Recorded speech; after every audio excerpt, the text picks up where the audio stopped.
us shortly. Thank you.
Dear friends and colleagues, Dear friends and colleagues, honored guests, welcome to the 59th Ordinary ISU Congress. We have 81 members from 65 countries in Las Vegas with us today and more online. It's great to see you all, including new members and new presidents.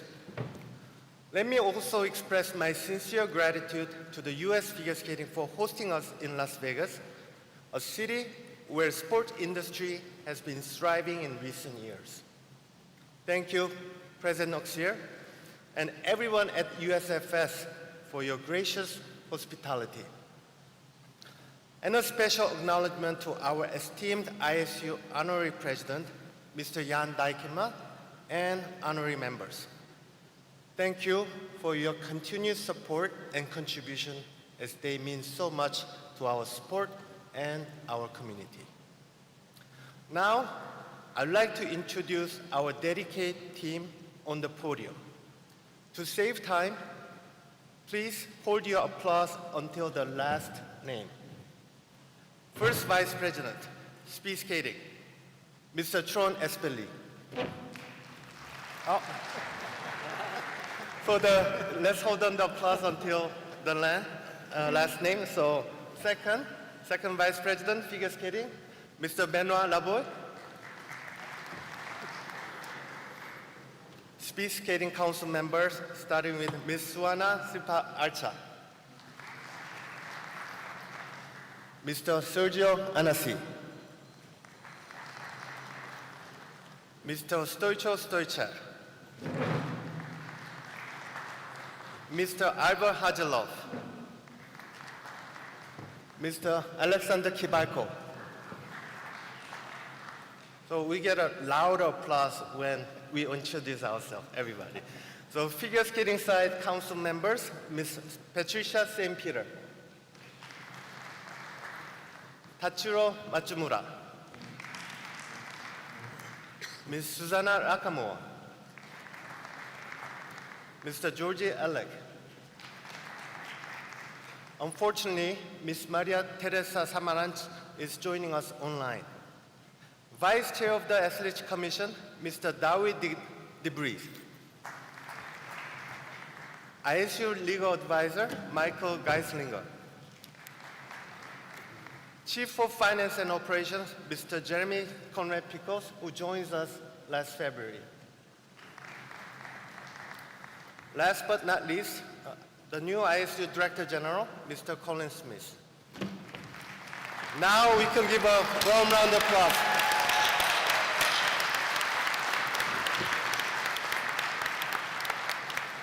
Thank you. And as you know, Mr. Freddie Schmidt retired at the end of last year after impressive 27 years of dedicated service. So let's also give a round of applause for Mr. Schmidt for his service.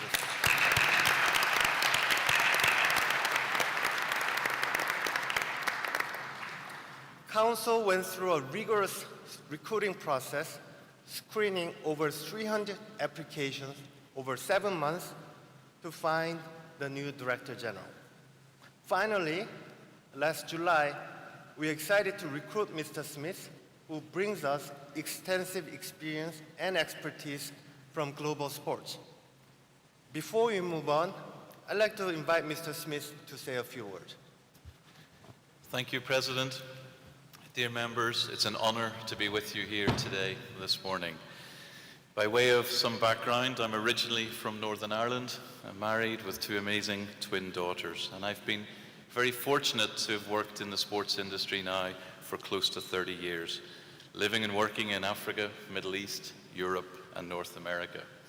Predominantly working in golf with the European PGA Tour and in football, firstly with UEFA, looking after and working on European championships, and then subsequently with FIFA, looking after all tournaments and events, most latterly as COO and Managing Director of the World Cup in Qatar. Delighted to join ISU and the skating community, and I'd like to thank the President, the ISU Council, and all you, the members, for all the support that you have shown me through this first amazing season. I've met many of you through this first season, and those of you that I have not had the pleasure to meet, I look forward to doing so this week.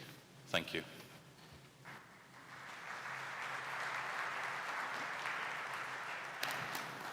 I'm truly excited to be here to talk about our future with you. Exactly 2 years ago in Phuket, June 10th, you gave us, the Council, the mandate to come up with a long-term growth plan, and we've been working very hard on it for the last 2 years. Today, we'll present the ISU Vision 2030. On Tuesday, we'll discuss proposals made by you, Council, and Technical Committee. The branch session will take place on Wednesday and Thursday, and Friday, we'll wrap up the Congress. Before we proceed, I would like to ask everyone to stand to remember our friends who are no longer with us. Please rise.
Thank you.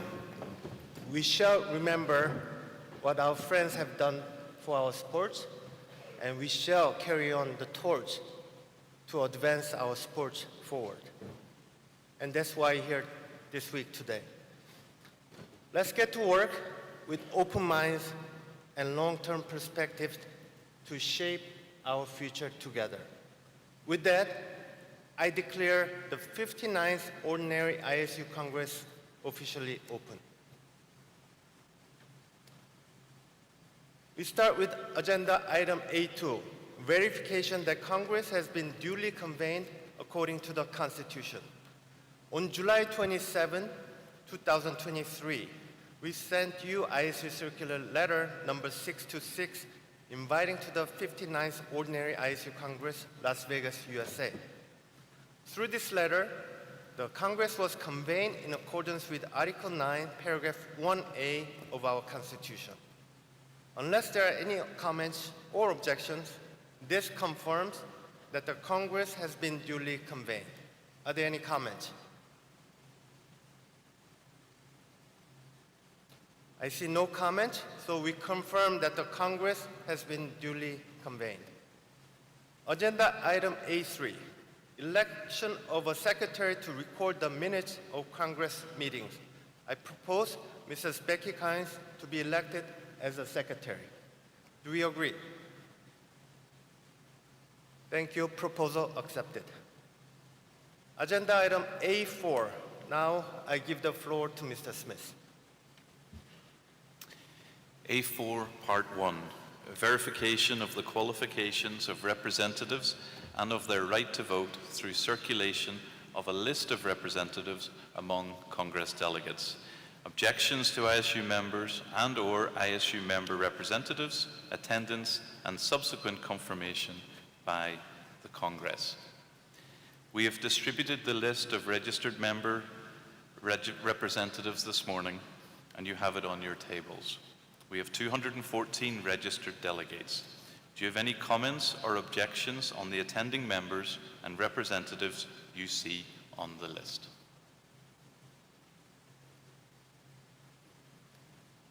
No. No objections. The list is approved. Part 2, electronic roll call of ISU members to establish the presence of ISU members and corresponding majorities.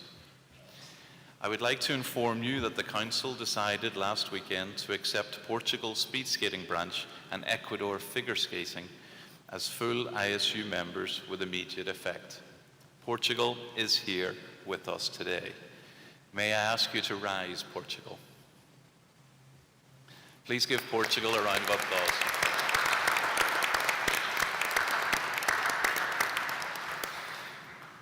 They have worked incredibly hard on the development of skating in their country to become a full ISU member for the speed skating branch. So congratulations. Currently, the ISU has 100 member federations, of which 4 provisional member federations. As you can see on the screen, we have 81 registered ISU members for this Congress, which 3 provisional that are not allowed to vote. 19 ISU members are absent.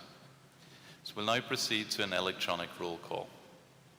You all have a tablet in front of you, which is our new tool for voting. We will first use the tablet now to perform this roll call. For the roll call, I will ask for your present vote. When I open the roll call, you will see on the screen a countdown clock going down from 30 seconds, which indicates how much time you have left to confirm your presence. Please click on your tablet on present and then confirm. So we're going to start, and we will now open the vote.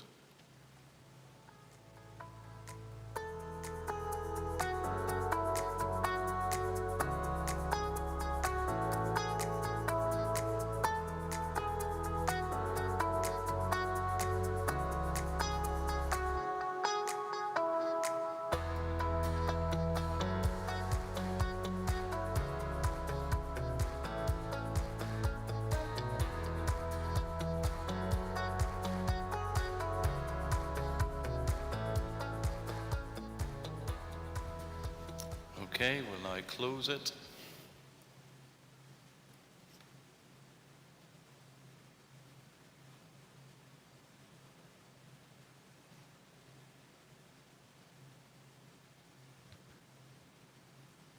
Okay, so we have 99 members present, 9 not. Simple majority is 50, and 2/3 majority is 66.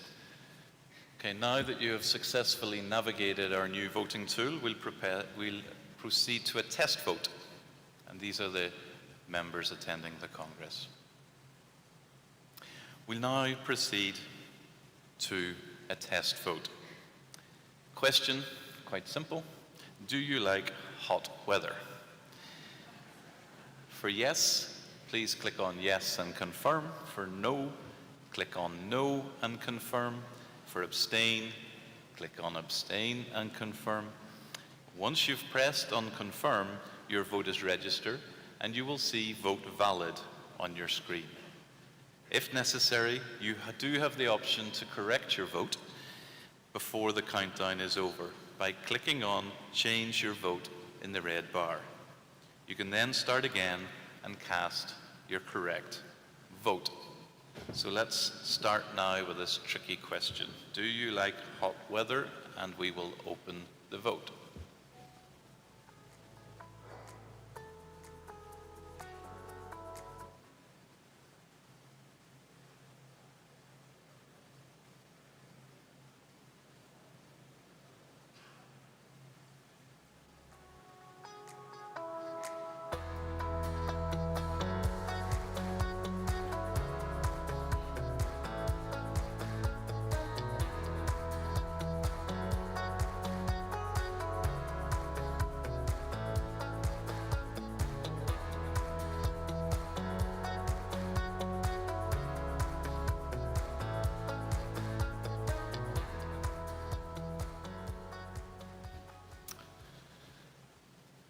Okay, let's see how you all did. The vote is now closed.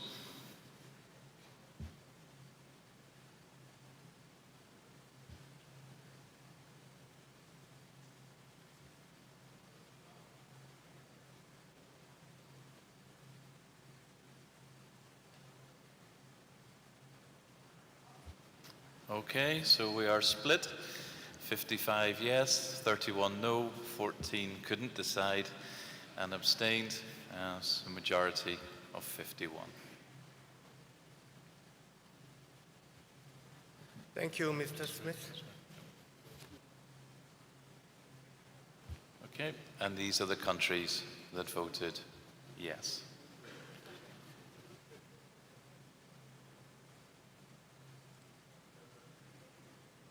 And these are the countries that voted no. And these are the countries which abstained.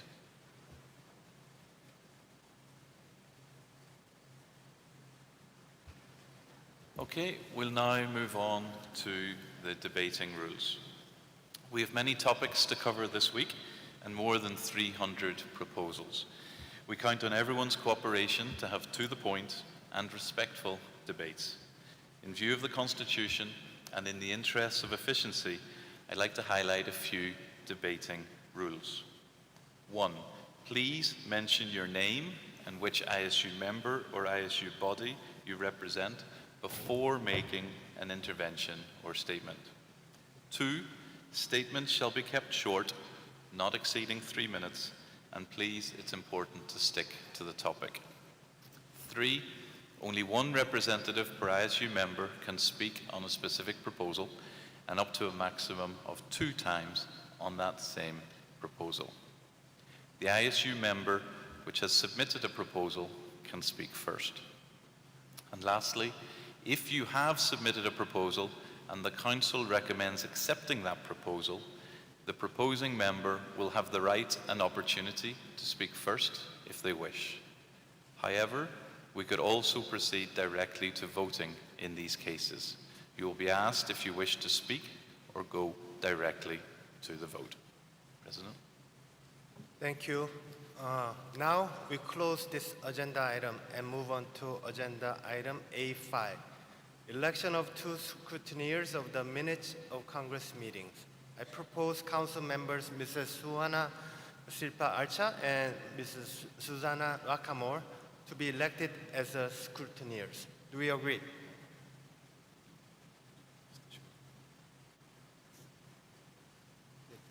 Yes, so accepted. Agenda number A6, election of a drafting committee consisting of at least 3 members to draft the final text of the proposals adopted concerning the Constitution, its procedural provisions, and the general regulations. I propose the drafting committee consists of myself, Mr. Tron Espelli, Mr. Benoit Laboy, Mrs. Patricia St. Peter, Mr. Michael Geislinger, Mr. Colin Smith, and Mrs. Becky Kynes. Do we agree? I see no objections, so proposal accepted. We go on to agenda number A7, approval of the agenda.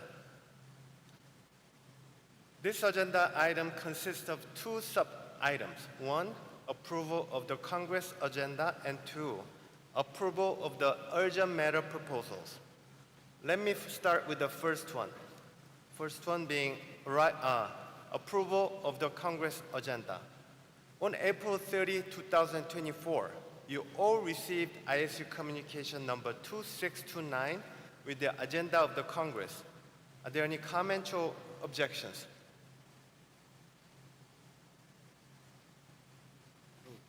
No comments, no objections, so we approve the agenda of the Congress. Now we go into the second sub-item, approval of the urgent matter proposals.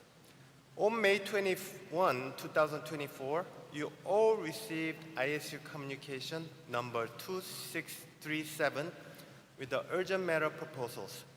It's important to note that Article 30, paragraph 5 of the ISU Constitution applies in this regard. Urgent matter proposals can be added to the Congress agenda if they shall be certified as urgent business by 4/5 majority of ISU members present and voting. As per ISU communication number 2637, there are 21 urgent matter proposals. We need to decide if they shall be accepted on the Congress agenda. For the sake of efficiency, we'll present and go over items in blocks instead of one by one. So first block is the proposals submitted by Council. 4 urgent matter proposals, number 1, 6, 11, 19.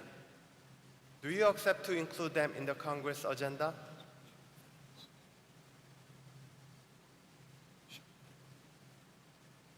Can we have a show of hands? Do we approve the accept to urgent proposals? Okay, for the show of hands, green means yes, red if you disagree, and white if you prefer to abstain. In all cases, we'll proceed with a show of hands and then proceed to an electronic vote if necessary. Thank you. Anybody against?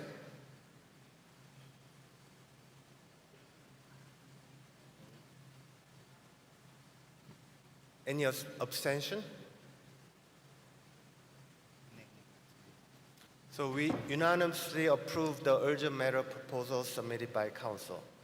The second block, Technical Committee submitted 5 proposals, number 12, 14, 16, 20, 21. Do you accept to include them in the Congress agenda?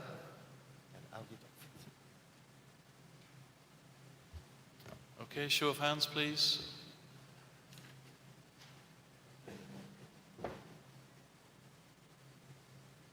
Okay, all those in favor? Any against?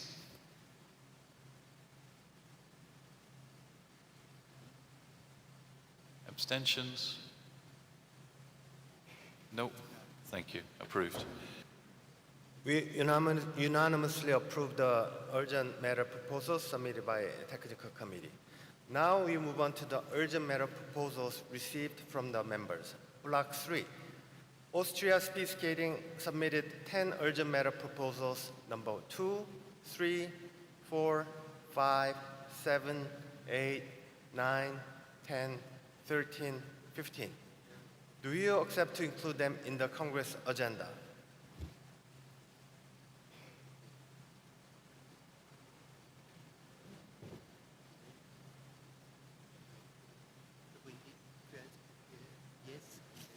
we first have those in favor? So green first.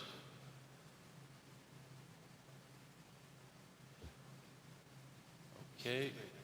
Can we proceed to red and no?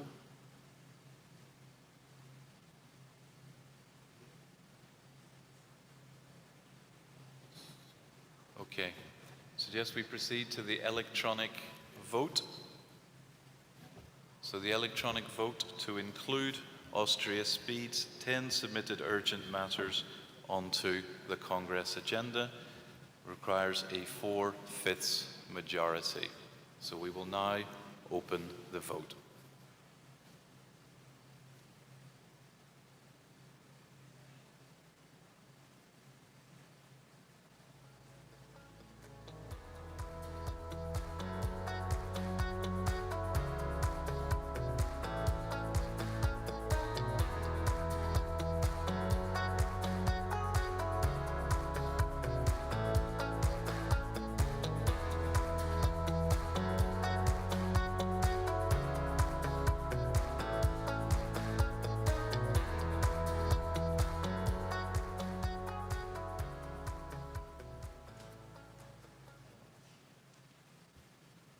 The vote is now closed.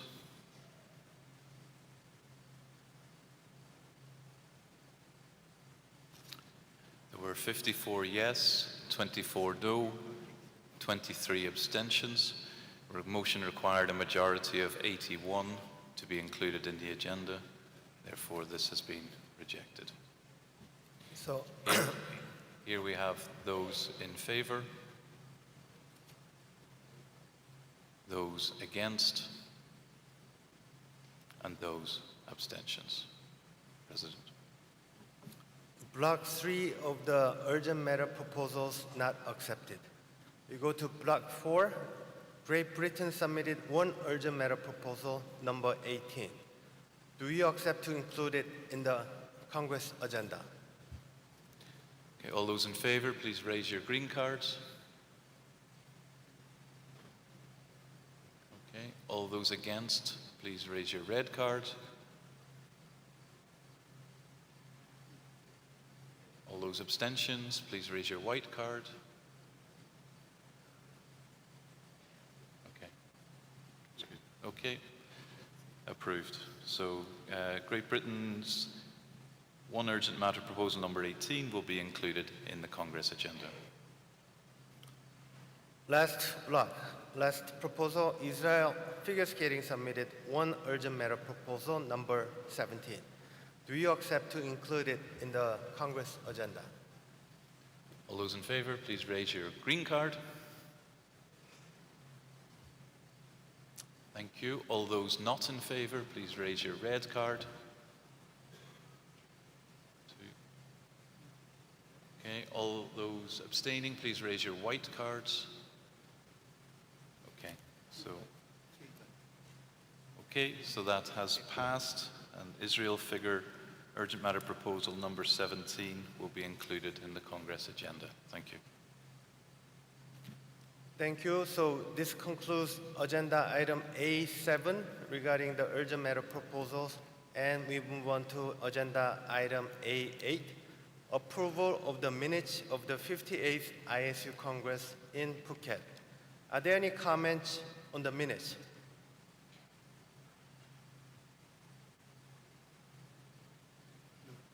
I see no comment, so we approve the minutes of the 58th ISU Congress in Phuket. Moving on to agenda item A9, biennial report by the President.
are the highlights from our World Championships in 2024. Weren't they great? The emotions of skaters, the joy on their face, and the excitement that the fans are showing are truly exhilarating. Since our last Congress, we've enjoyed 2 consecutive outstanding back-to-normal seasons thanks to the hard work and commitment of our host nations. Can I ask the members who hosted the ISU event to stand up? I'll call out the name. Armenia figure, Austria figure, Canada figure and speed. Please rise. China figure and speed. Croatia, please stand up. Czech Republic figure. Finland figure and speed. France, Germany speed. Great Britain, Hungary, Italy, Japan, Kazakhstan speed, Korea, Latvia, Lithuania figure, Netherlands, Norway, no, let's stay up. Norway, Poland figure and speed, Switzerland, Thailand, Chinese Taipei, Turkey, USA figure and speed. Is everybody standing up? Please join me in giving them big hands.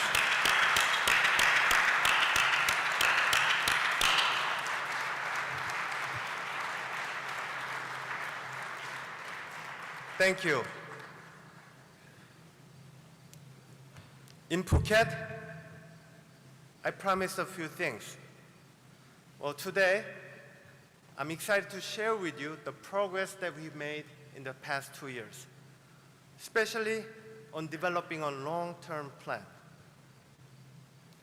Soon after we left Phuket in 2023, the Council worked with consultants to engage various stakeholders, listening to ideas, how we can develop our skate further.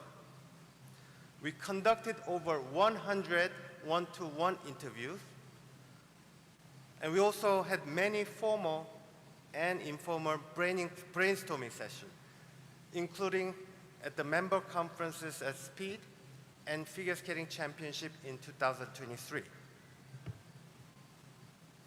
And for the first time, ISU launched an online members survey, which had an amazing 84% response rate. It's been a very productive process, and on behalf of the ISU Council, I'd like to thank all of you for valuable input. Can you hear me well? If you have any, is it okay? You gave me many interesting insights. For example, one of the most commonly heard concern was that in figure skating, it's become too technical, too difficult for average fans to follow. We'll come back to this point later. We also did our best to connect with the athletes. For the first time, the Director General and I participate in the Athletes Forum this year to explain the Vision 2030 and listen to their views. Because after all, athletes are the stars that drive the sports. Athletes are the stars on the stage, and athletes are the reason that we are here today. And they also represent the generation that we are trying so hard to connect with. So it's important that we listen to their perspectives. To gain a broader perspective, we also reached out to external partners. Media partners and sponsors helped us better understand the market conditions. We also spoke to other international federations that are going through the changes, evolving their sports, and innovating their sports. We gained a lot of good insights through their experiences. We listened to your ideas and external markets and put them together into ISU Vision 2030. a long-term growth map that is athlete first, member focused, and fan centric. This is not my vision. This is not Council's vision. This is our vision, talking about our future. We introduced Vision 2030 at the online update meeting a year ago. Not everyone was there, so let me quickly walk you through and the related steps that we've taken. So what is our vision? We want to grow our sport, develop more and better skaters, and increase our fan base worldwide. Our vision is supported by 5 pillars: growth, opportunity, innovation, safeguarding, and unity. We can simply say, go ISU. I will explain each pillar, but before starting, I want to emphasize the strong foundation that will enable us to reach our vision, to make it reality. First, we all must be open to change, however uncomfortable. Today's generation has a very different lifestyle and attitude. I have 4 kids, ranging from 17 to 23, and I really can't understand my kids. And I'm sure you have the similar experience at home. But it's critical that we acknowledge the differences and try to get them to love what we love, skating. Second, we must increase and enhance our capabilities so we can better serve you, better serve the athletes, and better serve our fans. That's why we recruited Mr. Smith and Mr. Jeremy Conrad Pickles. They complement the expertise we already have at the Secretariat. Third, we have to make the necessary investment if we want to see changes. We must be committed to investing in our future.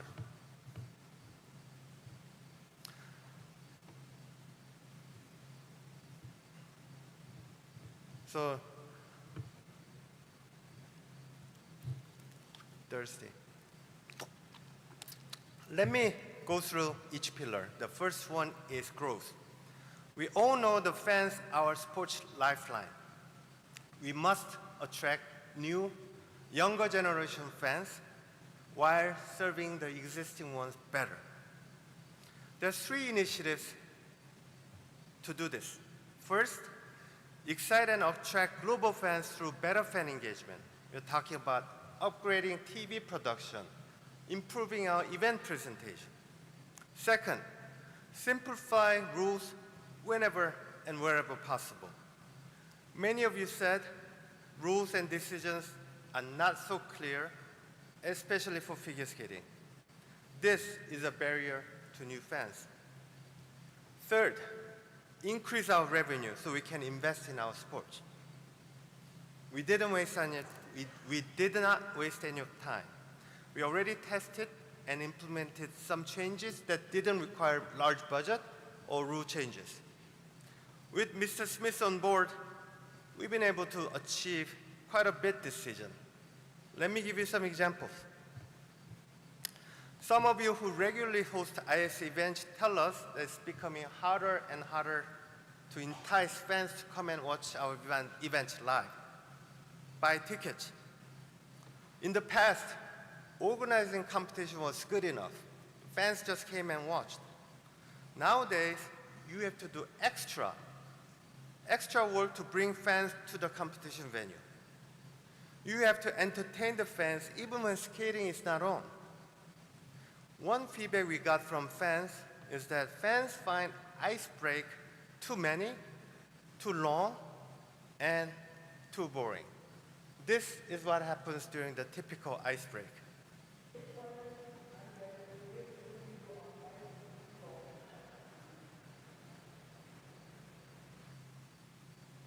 Do we have a fan of Zamboni in this room?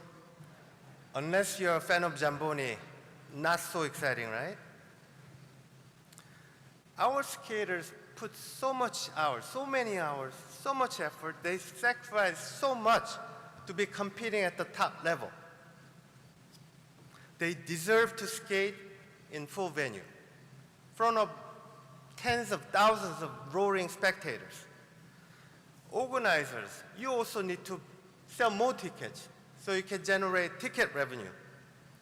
One way to do this is to upgrade our event presentation, even when skating is not on, to excite and entertain our fans. At the last Short Track World Championship in Rotterdam, we worked with our member KNSB to bring entertainment for 10,000 spectators. And this is what happened during the ice break.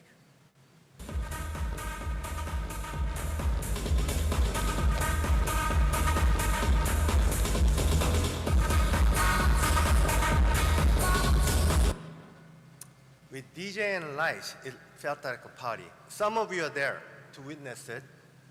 And we also saw on the clip that fans, spectators, really enjoying the show. We also tried a different way to introduce athletes to build up the excitement for the final.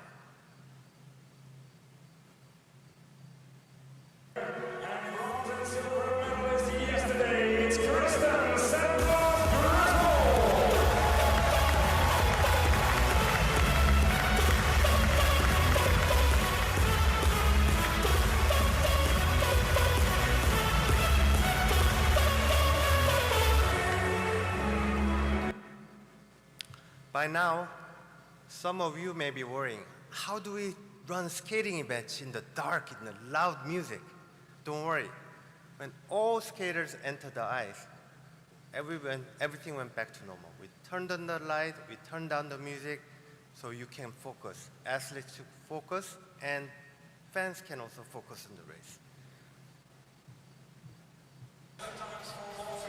Coming up 2-2 to go, Kristen Santos Griswold. The woman from Connecticut nearly stepped away from the sport once upon a time, came back and has come back with a vengeance. She already has a silver. She already has a bronze. This is the same venue, just 1 minute apart. Very different, right? We can't do this at every ISU event now, but eventually we want all our key events to look like this. Skaters competing in the packed venue. Fans entertaining every minute that they spend in the venue. And the organizers selling more tickets to earn more ticket revenue. How many of you watched speed or short track on YouTube? I know some because some of you came up to me and complained how painful it is to watch race on YouTube without any commentating. We heard you loud and clear, so last season we added some English commentating to some of the events as a test, and the feedback was great. We still have a long way to go, but we know what we have to do in order to deliver better experience to our viewers. We just need to make the decision to invest. In short track, the video refereeing system is critical for reviewing penalties. But our system had a bit of an issue. For example, sometimes, not all times, but TVs and the referees use different set of cameras. This means they were sometimes looking at the same action from different angle. And sometimes that led to different interpretation. This was a problem and we fixed it last season. Now, video referees and the TV broadcasters use the same set of camera looking at the race from the same angle. This makes it easier for TV commentators to understand referee decisions. We'll continue to make the improvement so that our fans have a clear understanding of our sports and our races and our decisions. These are just some of the key steps that we've taken so far. Together, this initiative delivers much richer experience for our fans. During the forum, you'll hear a lot more exciting plans that we have for the future. The second pillar is opportunity. Opportunity to develop skaters. To expand the global skating population, we must encourage skating at every level, starting from grassroots skating. This ensures a pipeline of skaters, and even if they don't become elite skaters, they'll be our fans, they'll be our ambassadors. Naturally, developing skater is our major focus. We have many excellent programs, as you can see, designed for brand new skaters, novice skaters that want to step up, and the elite skaters aiming for the highest. Our programs have been very effective, and we are proud of it. Just give you an example, in the last Beijing Olympic, 37 skaters, 37 Olympians in skating were beneficiary of our development program. That's approximately 8% of the total skaters there. I won't go into details of these programs because you'll get the full update tomorrow morning. However, I do want to highlight our exciting new initiative, World Ice Skating Day. World Ice Skating Day was launched in December 22 to introduce skating to young kids. The first two editions were great success. On December 3rd this year, we had 130 ice rinks in 53 countries around the world participating in World Ice Skating Day. These ice rinks include 11 rinks in Mexico, a natural ice rink 4,700 meters above the sea level in India. Can you imagine skating up that high? That's incredible. Here are some pictures. One from the historic City Park ice rink in Budapest with 2,000 participants. There's another picture on the top right from Uchi, Poland. In Stavanger, Jutta Liram, a speed skating superstar with 4.3 million Instagram followers, spent time with kids. How inspiring is that for these kids? So I'd like to take this opportunity to thank everyone who made World Ice Skating Day a great success. The third pillar is innovation. We have to evolve and innovate our sports to stay relevant and exciting. We are competing with so many forms of entertainment, and I'm not talking about other sports. I'm talking about Netflix, Instagram, TikTok, League of Legends, all different sorts. We are competing with them for people's eyeballs and their time. And fans' attention span are getting shorter, so we must be bold in innovating our core product, our sports. In the past 2 years, we continue to build on our related initiative. For example, we experiment with organizing the ISU Figure Skating Award in conjunction with world-renowned Arch on Ice to celebrate figure skating.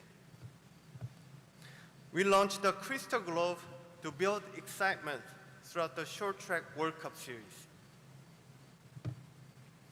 At the Figure Skating Member Conference in 2023, many of you pointed out that Gala lost its edge. It's no longer exciting, and tickets are not selling. Some suggested, hey, why don't we get fans involved? Why don't we get them to vote on most entertaining programs through mobile app? Japan tried it for first in its Grand Prix, and ISU worked with Skate Canada to include fan voting at the Montreal Worlds. It was a nice touch, and we'll continue to discuss role of Gala in figure skating. One key priority of innovation is making sport more attractive to young people. We want to encourage them to skate, watch competition, follow skaters, and become fans. Generally speaking, team events are attractive to youth. Last season, we introduced mixed gender relay, a completely different format for speed skating. We still have some work to do, but we are so excited about the potential. We all know that the young generation consume content in a different way. So we stepped up on our social media efforts to reach out to them. We posted some interesting content and we are getting some good results. ISU is working more closely with you and IOC to promote our sports on social media. For example, IOC created content for our sports during the figure skate Grand Prix final in Beijing in 2023. And they did it also during the Youth Olympic Games this January. IOC also uploaded video clip to celebrate 100-year anniversary. 100-year anniversary of the Winter Olympic Games. These posts reflect the history and rich heritage that we have, the ISU has, our sports. While trying to understand social media, we learned that young generation is just so different. They're very interested in what goes on behind the scene, even more than actual competition. So we tried something different.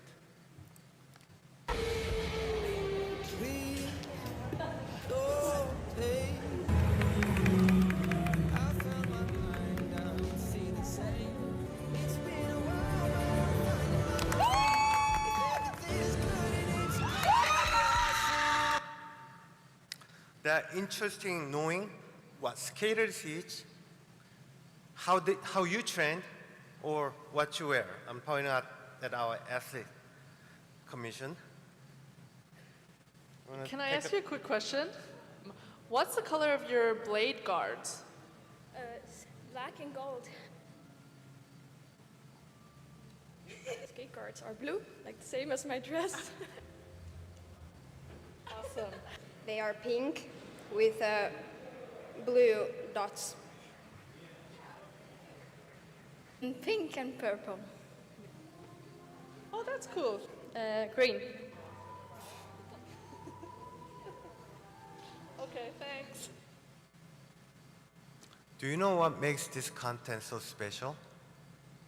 Maybe our athlete commission members can tell us, but I confess I have no idea. But it's got 7 million views. Obviously, we still need to understand better. We still need to upgrade our social media. But the good news is that we are making progress. We'll continue to engage youth, understand them, or try to understand them better, and turn them into our fans. Now, before moving on to the next topic, I want to show you 2 short video clips.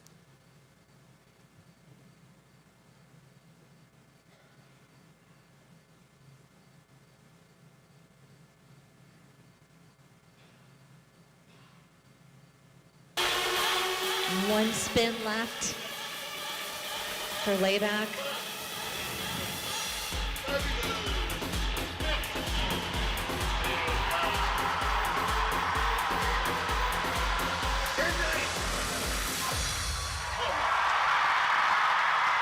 Wow, that was terrific and fun to watch. So I have a slightly easier question for you. Can you tell the difference? No? First one, the sound was removed due to the music right issue. Music is essential to the magic of figure skating, but securing music right is a big challenge. A single piece of music can be owned by up to 16 different individuals and/or entities. And there are a lot of complicated geographic restrictions. We are trying to help you clear your music rights up, but unfortunately, there is no easy solution or perfect solution. So far, the most promising solution we found is Click and Clear, a service platform that simplifies the process of securing music. It's far from being perfect, but recommend click and clear unless you have cleared the music in a different way. Meanwhile, we promise you that we'll continue to look for a better solution to support the skaters. Figure skating is the most unique sport because it combines incredible athleticism and beautiful artistry. Because of this complexity, it is very difficult to judge. There's been much talk about AI and computer vision to assist judging. There's a huge potential. And we've been talking to some technology providers about collaboration. We'll continue to look for a way to use AI and computer vision, but it may take some time for technologies to be readily available at reasonable price. In the meantime, we'll use technology that is already available to support judging. In the past year, we've been working with Swiss Timing to upgrade our video replay system. With the new hardware and software, we'll have better picture, better videos, and much easier user interface and much faster data transfer rate, 67% faster. We already tested this new upgraded video replay system at 2 live competitions and received many positive feedback from the ISU officials. The upgrade system will roll out this season, and I'm sure it will certainly assist judges and officials better. The fourth pillar is safeguarding. We want to grow our sports while keeping them safe, clean, fair, and sustainable. We will not compromise on upholding our highest standard. Athletes, skaters, you guys are the biggest assets that we have. You are the greatest asset we have, and your physical and mental well-being is our top priority. Our medical commission and staff are working hard to ensure physical safety of our skaters. For example, we have an injury and illness surveillance program. We provide medical information to skaters through webinars and seminars to enhance understanding. We always look for ways to improve safe standards for padding, helmet, and racing suits for speed and short track. I'm not saying we are doing everything we can. We'll continue to make progress. It's also our responsibility to provide skaters with safe, inclusive, and respectful environment, free from any discrimination, any harassment, or any abuses. Last fall, we hired a full-time safeguarding officer, Christina Ibarra.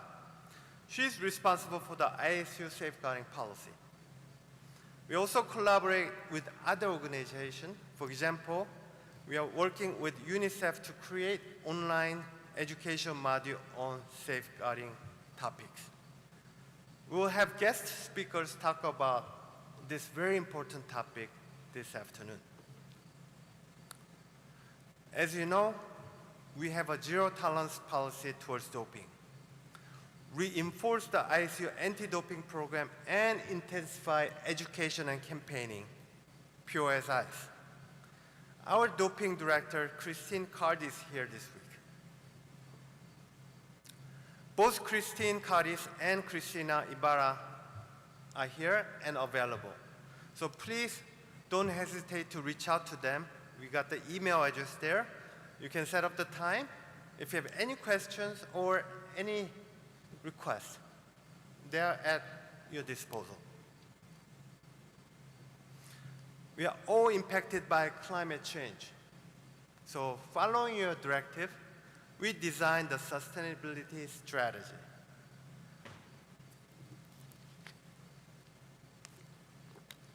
The strategy focuses on initiatives to measure and minimize our carbon footprint, conduct ice stewardship, and protect our nature, our natural environment. We are also working with International Federation because we practically share the same venue. So we are in discussion to find solutions. What can we do to have more sustainable venue? Here's another example of collaboration. Last season, KNSB organized the World Championship in a very sustainable temporary venue, which used significantly less water and significantly less energy. We supported KNSB in organizing knowledge share session with the members that were on site. Some of you did a tour of the ice refrigerant system. By the way, we're so proud of this, and we have submitted this case for the IOC Climate Action Award. Let's keep our fingers crossed. Last pillar is about unity. Unity is a core theme for us. At the beginning of this journey, right after the day after the Congress in Phuket, the council sat in the council meeting, and we all made a commitment ourselves to be more open, to be more transparent, and to be more collaborative with you, everybody in the ISU community. I hope our actions speak louder than the words. The last independent IF governance, good governance survey assessment shows that ISU is one of the highest performing winter federations. As you can see, we are making progress, but we'll not stop here. We'll continue to make progress in good governance practice. For example, we promised to communicate with you even during non-Congress years, and we did. And again, I hope our actions speak louder than our words. Going forward, we'll continue to engage you even more so because our Vision 2030 can only be realized if all of us in this room work together as a team.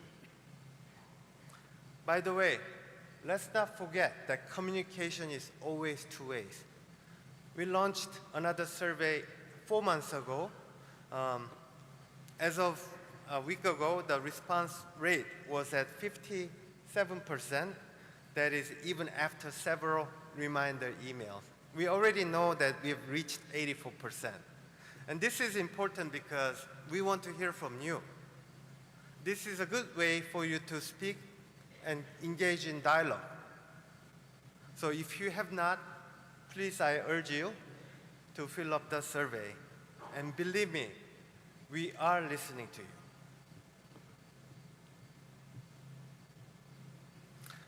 So this concludes our Vision 2030 and some of the immediate actions we've taken for the last season.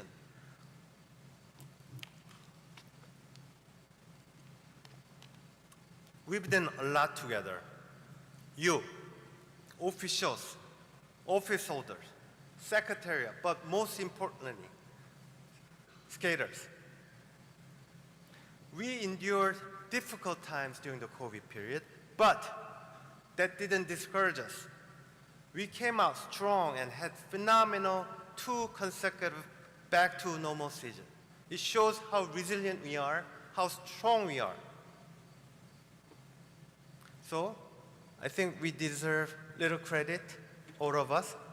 So why don't we just celebrate what we have achieved in the last 2 seasons by congratulating each other sitting next to you.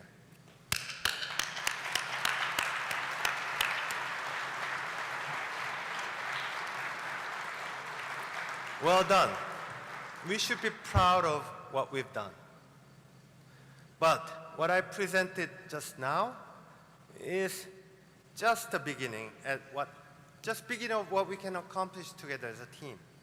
Later this morning, we'll share more bold, more ambitious plans that we want to undertake for the coming years. The council is very excited about the plan, right, council? Please? Oh, they told me they were excited. I'm excited, and I really hope that you are excited because there's so much more we can do. Thank you.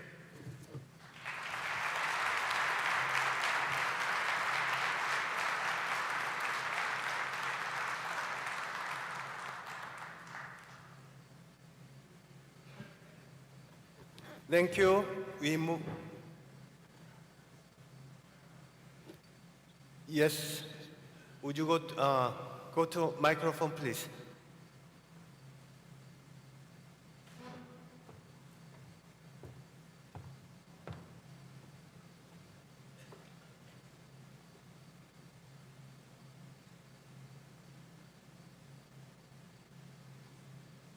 If you could go to the microphones, please. The microphones are located in each of the gaps between the tables. Thank you.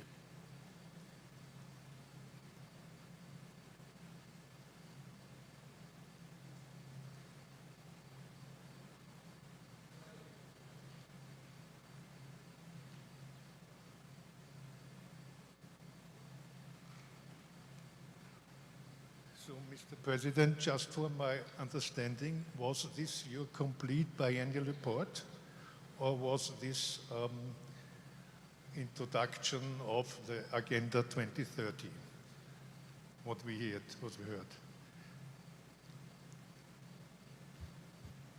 Sorry, if we could just ask you to hold 1 sec. We're just checking some sound quality issues. We'll ask you to repeat that. In the moment, we had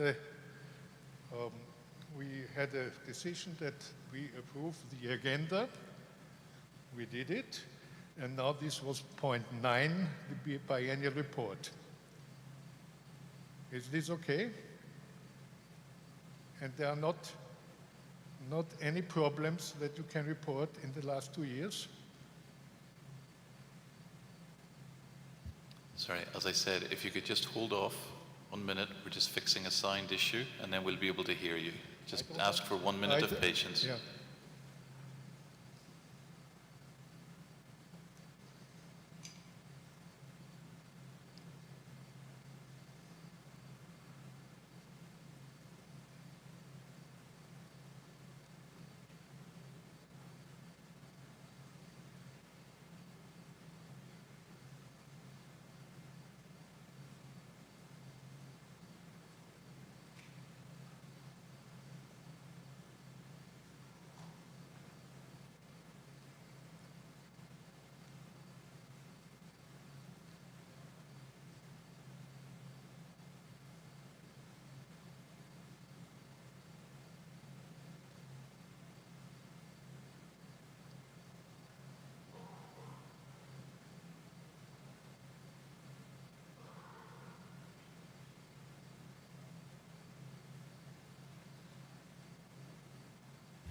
Okay, we'll try that again. I just want to explain that all the speakers are facing that way, so it's difficult for us to hear up here, even though you can hear us. So we've just adjusted the sound. Please, apologies. Okay, I think that we had the decision 2.7 of the agenda to improve the agenda. And now we should be in point 9, the biennial report of the President. And I didn't hear anything about the last 2 years. I only heard about the next years and what are the goals for the next years concerning Agenda 2030. So I just asked the questions, is this the complete biennial report by President and Council? I asked this with a reason. We have a lot of severe injuries, severe falls and problems with the short track, and we have insurance problems, and I all asked that and the legal advisor, and I got no answer to that. So I want just to hear what the council or the president did in these cases. What is with the statistics we showed to you? Statistics that shows the results caused by target 40. We don't say that anyone's made something wrong, but we thought this should be reason for a further examination. My question is just, did the council start further examinations, and are there results of these examinations?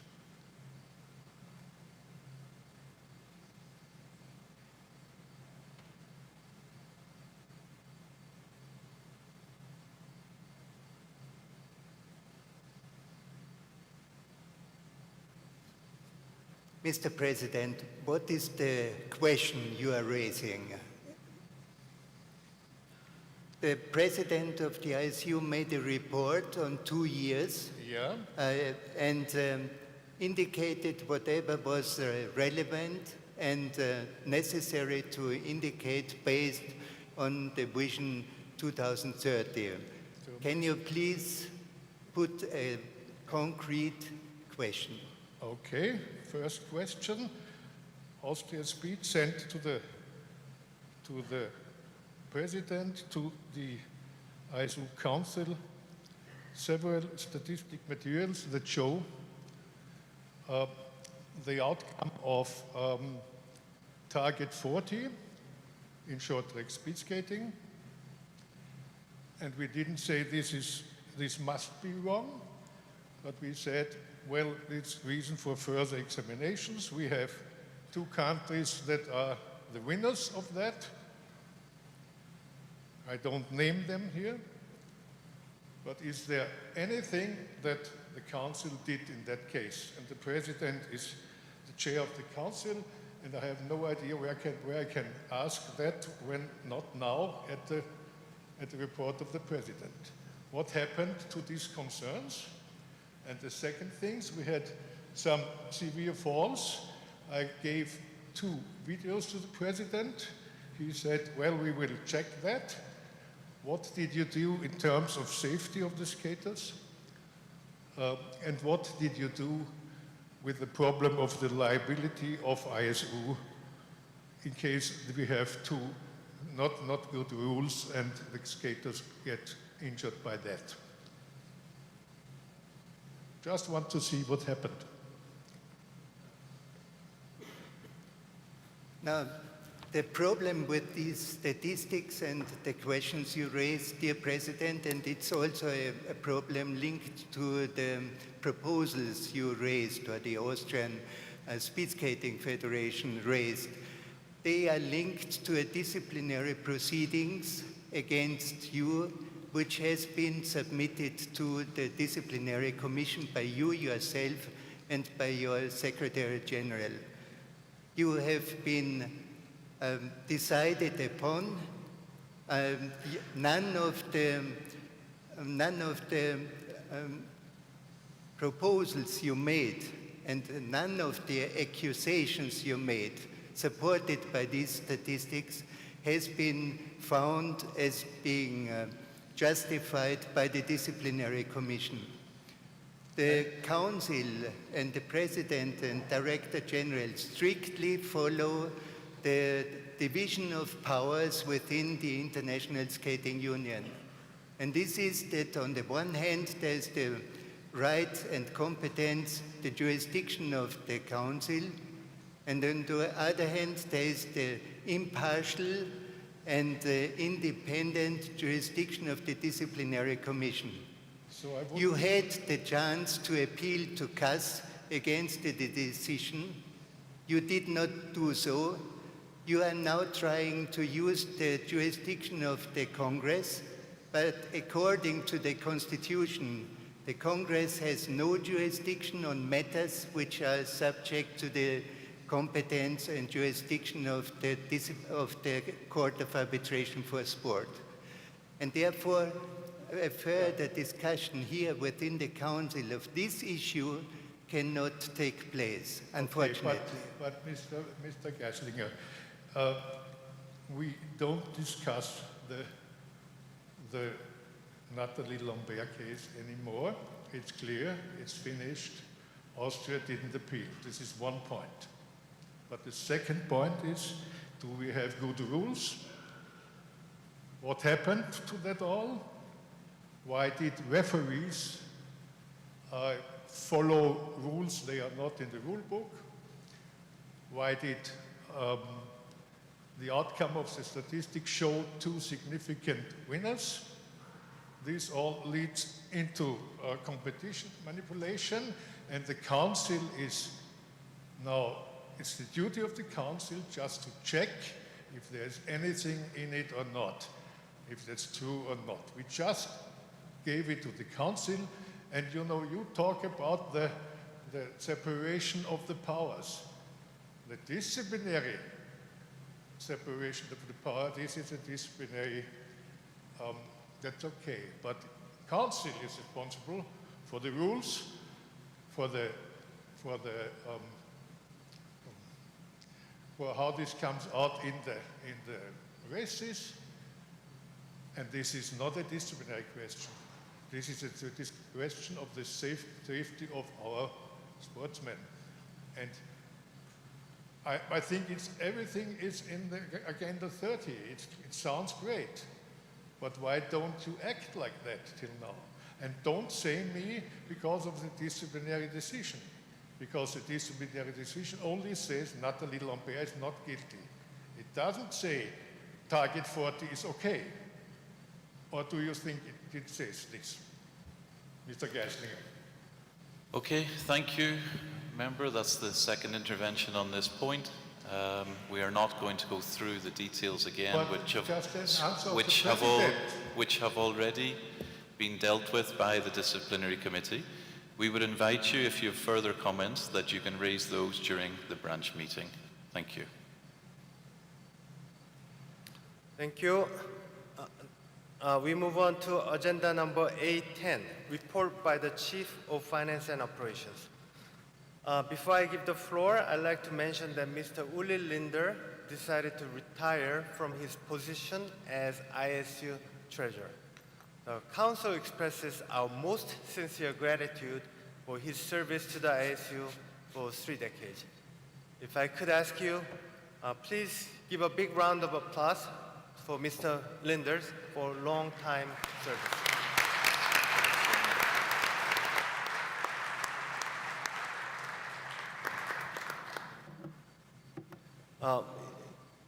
This is about. Sorry, yeah, please go ahead. Yeah, I had told Jimmy Schulmeier from Luxembourg Figure Skating.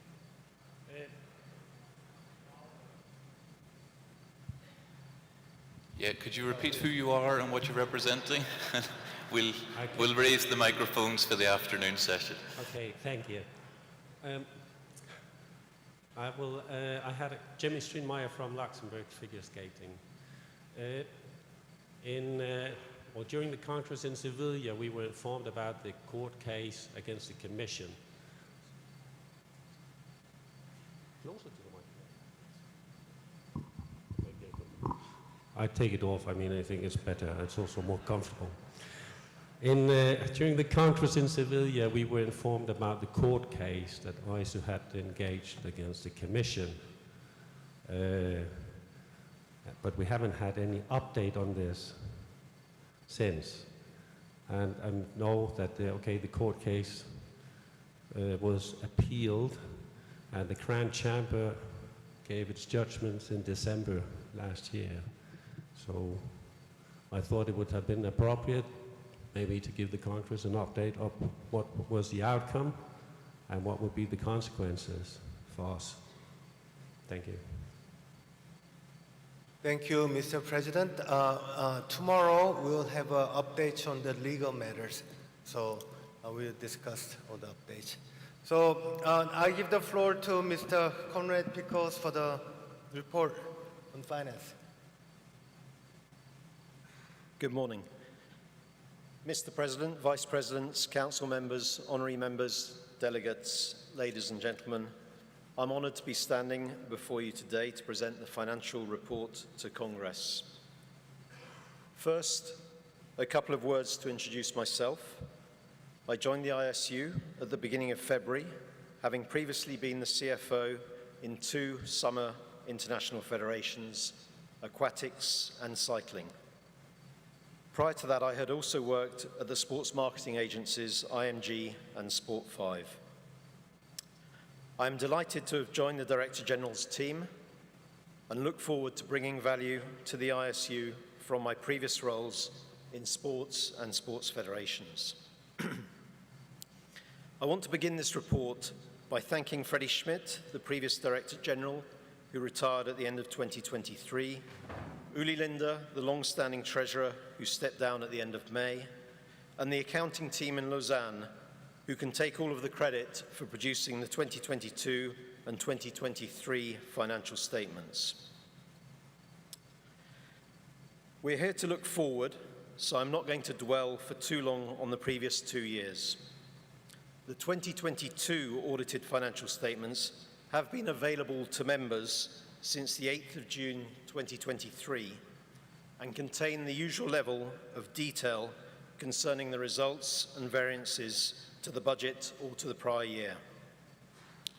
For 2023, the audited financial statements were published on the 27th of May 2024. The management report for each of the 2 years is published on the ISU website alongside the audited financial statements. The 2022 and 2023 operating results were better than the budgets presented to you in 2022. However, the net result in both years was worse as a result of the performance of the ISU's investment portfolio and the impact of the US dollar to Swiss franc exchange rate. Returning to the operating results,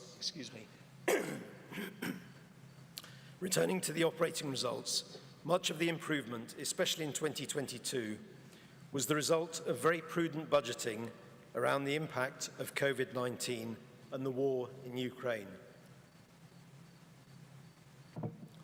Notably, on the ISU's ongoing contracts with broadcasters and sponsors. As it turned out, the resulting revenue reduction was less than was forecast in 2022. Conversely, for 2023, the budget anticipated that sponsor revenues would return to pre-COVID levels, and that was not the case. Sponsorship sales were significantly below expectations. In both years, the financial result was impacted in part by the performance of the markets and in part by the US dollar to Swiss franc exchange rate.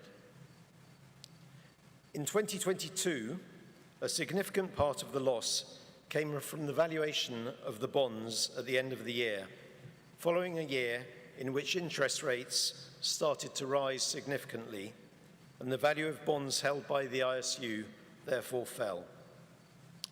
This phenomenon continued to a lesser extent in 2023, and 2023 was further impacted by a significant fall of the US dollar exchange rate towards the end of the year. The Council therefore chose to release 7.5 million Swiss francs of financial and exchange reserves provision to the General Reserve at the end of 2023. To date, in 2024, the US dollar has recovered some ground against the Swiss franc and markets have stabilized. In 2025, the ISU will change its functional currency to the US dollar, and as a result, the ISU investment portfolio will no longer be impacted by exchange rates. That concludes the financial report for 2022 and 2023. I shall now pass back to the President and Director General for the External Audit Report. Thank you. Thank you for the report. Questions? Okay, we move on to Agenda A11, report by the auditors with respect to the financial administration of the ISU since the last Congress, the approval thereof and discharge of the Council, Director General, Treasurer, and Directors with respect thereto. I just want to make a note that Sports Director title has been amended to Directors because we don't have a Sports Director. I'll give the floor to Director General. Thank you. You have received the auditor reports 2022 and 2023 by email, and they are also published on the ISU website. BDO's licensed audit expert in charge, Mr. Jörg Gehring, is listening in now live from BDO HQ in Lausanne. As stated in the auditor report 2022 and 2023, BDO confirms the existence of ISU's internal control system, which has been designed for the preparation of the financial statements 2022 and 2023, and the financial statements 2022 and 2023 comply with Swiss law and the ISU Constitution. BDO recommends that the financial statements submitted to you, the Congress, will be approved. Firstly, are there any questions for the auditor in charge? No, then we'll proceed with the vote by a show of hands. Do you approve the 2022 Management Report and 2022 Financial Statements, 2023 Management Report and 2023 Financial Statements, and the discharge of the Council, Director General, Treasurer and Directors with respect to the years ended December 31, 2022 and 2023? If we could start with all those in favour, please raise your green card.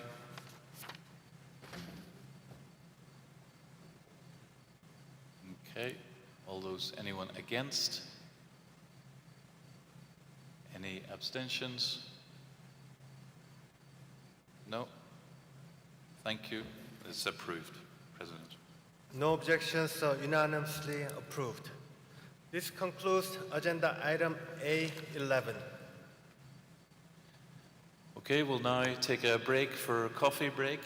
So please be back in the room. We'll start again at 11. So 30-minute coffee break. We'll reconvene at 11. Thank you.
We will proceed.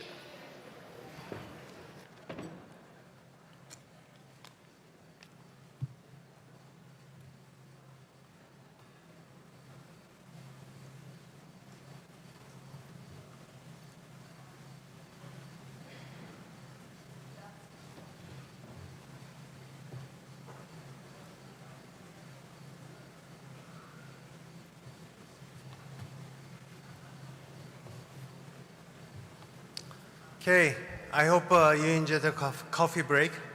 Now we move on to agenda item 13A, ISU Vision 2030, Part 1. Earlier this morning, we explained our vision, and shared some of the steps that we have already taken. In this forum, we'll talk about more exciting, more bold, more innovative actions that we want to take going forward within the framework of Vision 2030. But before we start, I want to share a video message from a friend, mentor, and who happens to be a skating fan. Let's watch his message.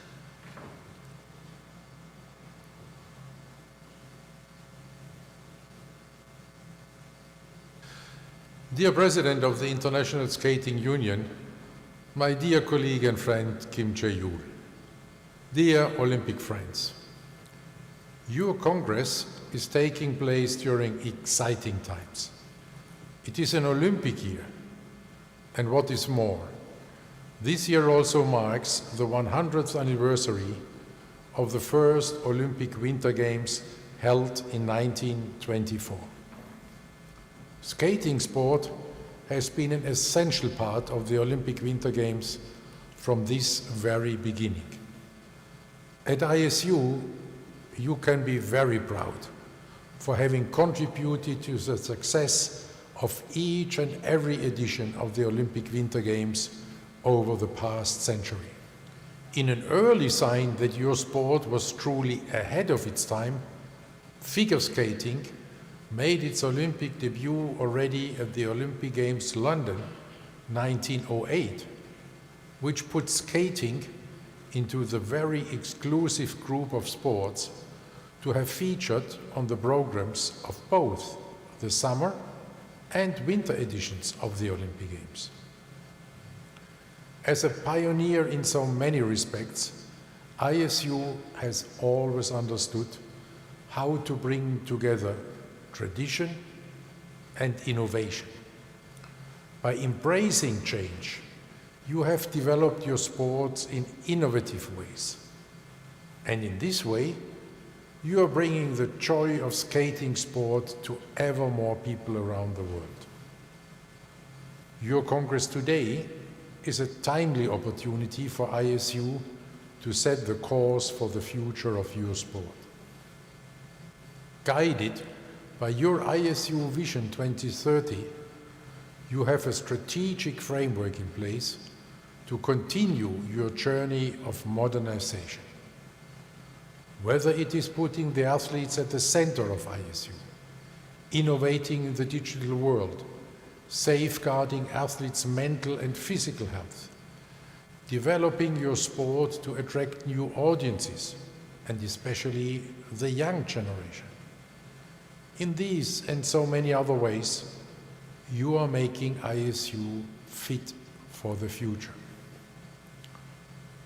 Today, ISU and the IOC enjoy a strong partnership. We are working together towards the realization of Olympic Agenda 2020+5, fully focused on contributing to the United Nations Sustainable Development Goals. This is why I would like to thank everybody as ISU, under the great leadership of your President, my dear friend Kim Jae-yul, for the important work you are doing every day to support the athletes. The strong standing of skating in Olympic sport today is also thanks to all of you. So please accept my heartfelt thanks and gratitude for promoting sport and our shared Olympic values in an exemplary way. At this, your ISU Congress, you have every reason to look to the future with great confidence.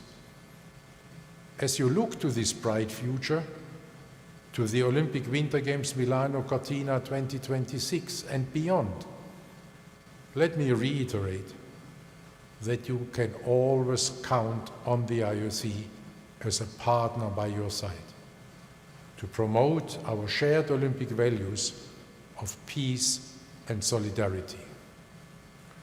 Because it is only by joining hands that we can live our Olympic motto: faster, higher, stronger, together.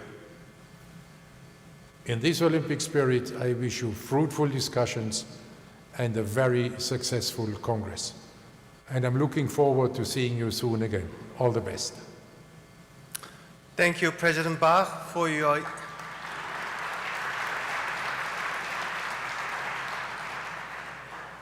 faster, higher, stronger, together. They're all great words, but the last word, together, really resonates with me. And I thank President Bach for his inspiring words. Let me now begin by briefly describing our current status. We have amazing sports with rich heritage, and we continue to build upon our tradition. Last season, we had many breaks to celebrate. In synchro, we had sprint winning 3 world championships in a row. In figure skating, we had with Ilya Malinin defying gravity. In short track, we had Denis Nikisha standing on the world's podium for the first time for Kazakhstan. Finally, in speed, we have Jordan Storch, the first man to win 3 distances in 2 consecutive World Championships.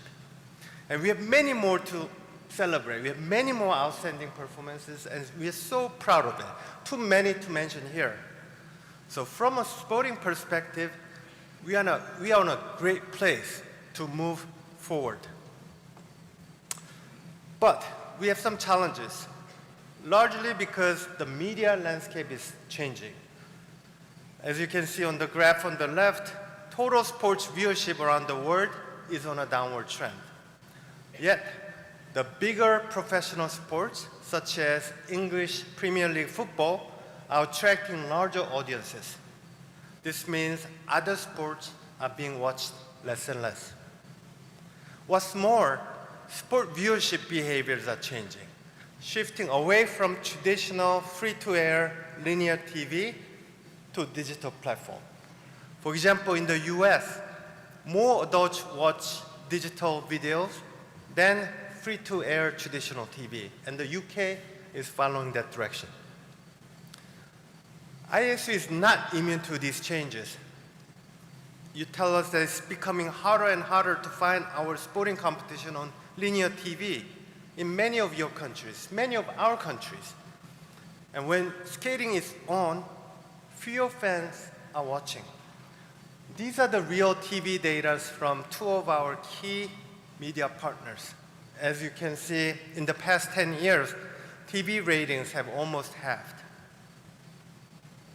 Moreover, many of you that host ISU events tell us that it's getting harder and more difficult to sell tickets, bring fans to watch events live in the venue. Many of you, I'm looking at one person in particular, expressed concern about empty seats at our prime events, World Cups, Grand Prix, even championships on TV. This is a big issue because we generate our revenue from media contract, sponsorship, and selling tickets. In the recent years, the ISU revenue has been stagnated. This is just illustrative data. It's not the real data to demonstrate where we are in terms of revenue. And it is expected to go down unless we take bold measures today to improve our content. I know this because I've been talking to the existing commercial partners about the contracts. They want to pay us less once contracts expire in 2026 and 2027. So we have to act now to make our content more attractive. We still have our moment. Last March, NBC, our TV partner in the US, put our World Championship on live TV on Saturday evening. This is a big deal, and our American friends can tell us why it's a big deal, because this is in the middle of the basketball season, which generates a ton of excitement in the US. And the ratings that night, Saturday evening, was amazing. We had 1.6 million people in the US watching live our champion Ilya Malinin riding history. And we are the #3 most watched sport in that time slot. So we should be very proud because it's an incredible success. But guess how many of the 1.6 million viewers in the US were 34 or younger? Any guess? 38,000, or 2.4%. Let's be very open. Our fan base is aging. Unless we attract new, younger generations fans, who's going to come to our competitions 20 years from now, 30 years from now, after all of us retire? This thought keeps me up at night. And I'm sure you have the same concern. And our goal is to remain the winter sport 50, 100 years from now. President Ba mentioned that we are the winter sport that participated in the 1908 Summer Olympics in London.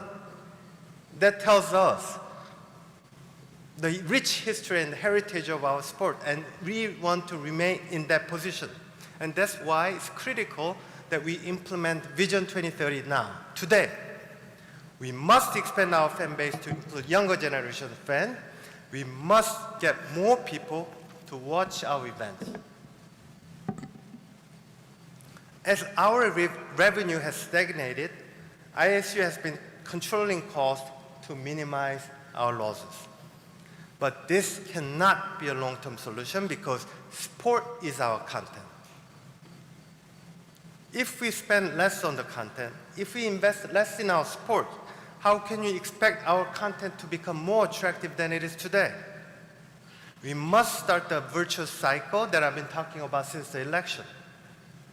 With more fans watching our sports, we can get more sponsorship, better media contract, and more fans come and watching our events live. This means more revenue. And we can do so much more with more revenue because first, we can increase prize money for our deserving athletes because they work so hard 15, 20 years of their life to be competing at the highest level. They deserve better. We can do more for you. We can provide more service to you. And we can funnel more investment to development fund to create more and better skaters. These investments will drive the growth of our sport and ultimately make our content more attractive to the fans. That completes the whole virtuous cycle. With Vision 2030, we can reverse the trend, and we will benefit from it, everybody in this room. So what specific actions do we need to take? In the forum, we'll discuss these 8 priorities that cut across Go ISU pillars. These priorities are needed to execute our great Vision 2030. We will go over 5 of them in the morning and cover the rest after the lunch. Thanks to the great work of our predecessors, we have a strong portfolio of 4 unique sports.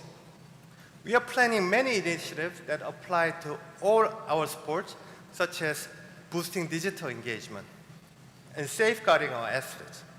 At the same time, we carefully consider how to highlight the different sports. Let's start with the first 2 initiatives, first 2 priorities: improving the way we present our sport, boosting our digital engagement. As you heard in the biennial report, we already kickstarted on these areas, but there's so much more we can do. And now I'll hand over to Mr. Smith to share our plans. Thank you, President. We've all seen, we all know, we have amazing performances on the ice. We want to make sure that we showcase these performances at the highest level. Delivering events is often referred to as the experience delivery business. We want to make sure that people become absorbed in the sport of skating, and if not already, become engaged fans of our sport. So let's have a look at how we're going to do it.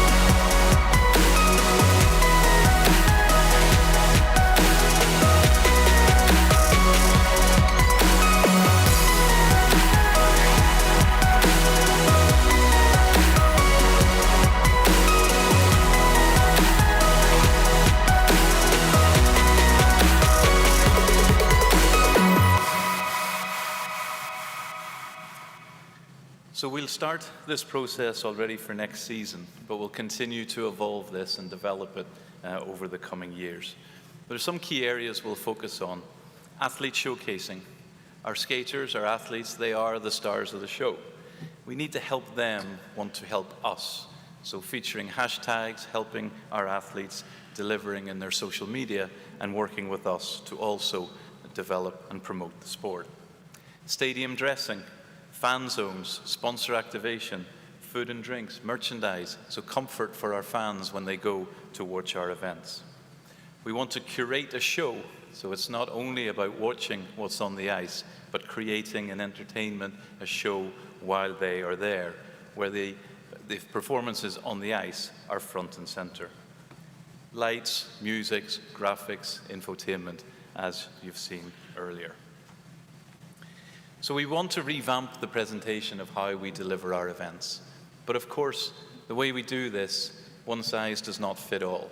What works in short track doesn't necessarily work for figure skating. What works for figure doesn't necessarily work in synchro and speed.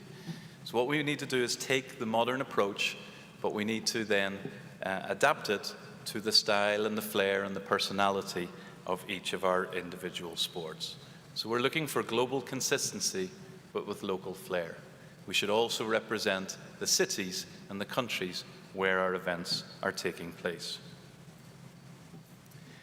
With regards to hosting the events, we're aware that hosting for many of you has become a burden, and even in some cases, a financial risk.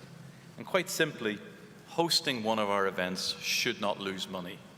So we want to work together with you throughout the journey, and we're going to invest in expertise within ISU to work together with you, the members, our hosts, throughout the process of hosting events. Some of you are very experienced in hosting large events, and some of you have got less experience. We want to work with all of you in this process. We will look at cost optimization.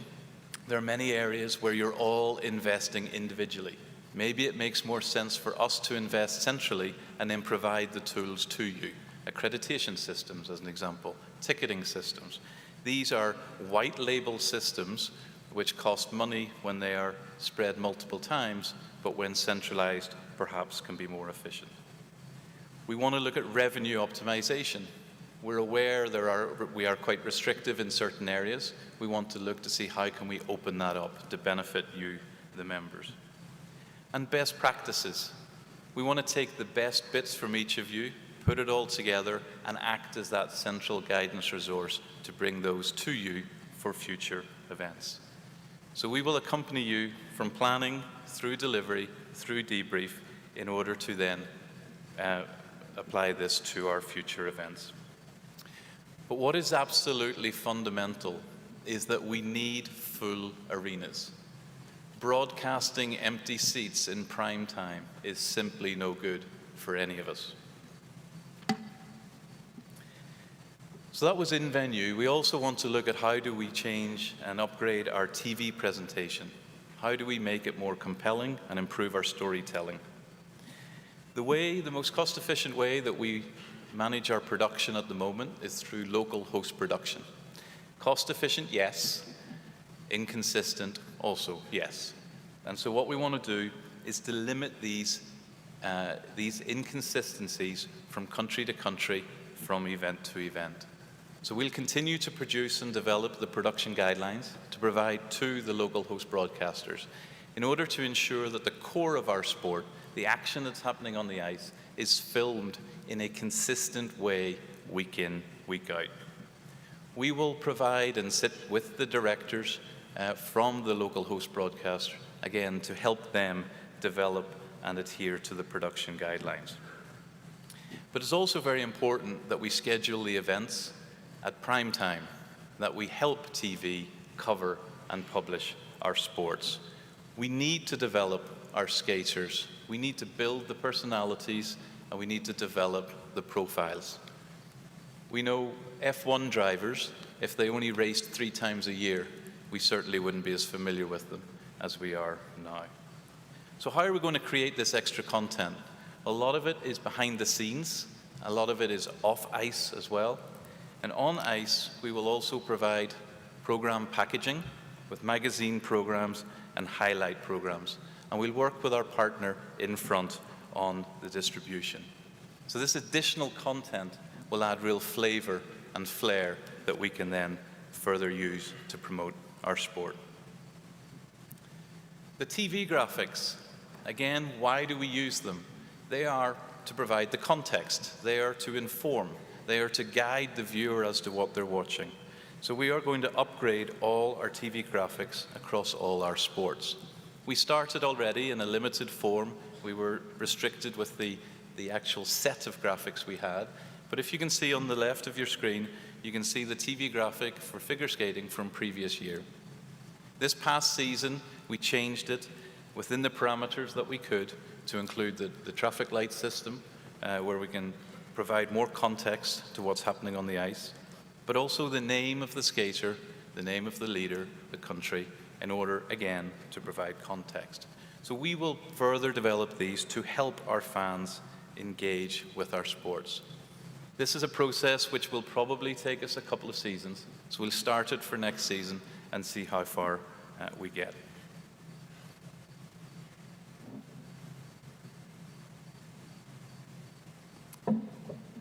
We've all been hearing the importance of digital engagement and social media. And digital engagement and the use of our digital media goes way beyond purely the social media platforms that we're all familiar with.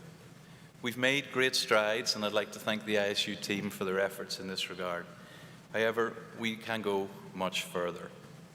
At the end of last year, we conducted an RFP, and we appointed LBA as our strategic brand and digital agency to help us and work with us to build a new, robust digital strategy. So together with them, we're working across numerous fronts. We'll start with our website. Currently, we have one website. It's one catch-all site, isu.org for all purposes.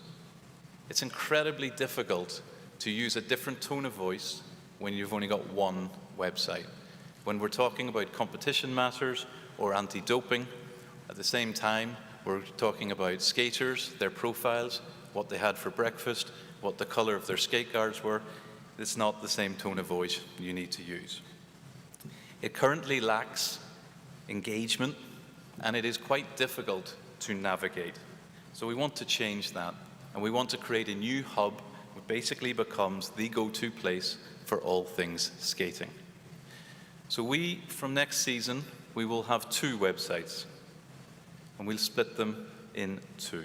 One, we'll continue with our organizational website, isu.org, where again, it will be a key source of important organizational information.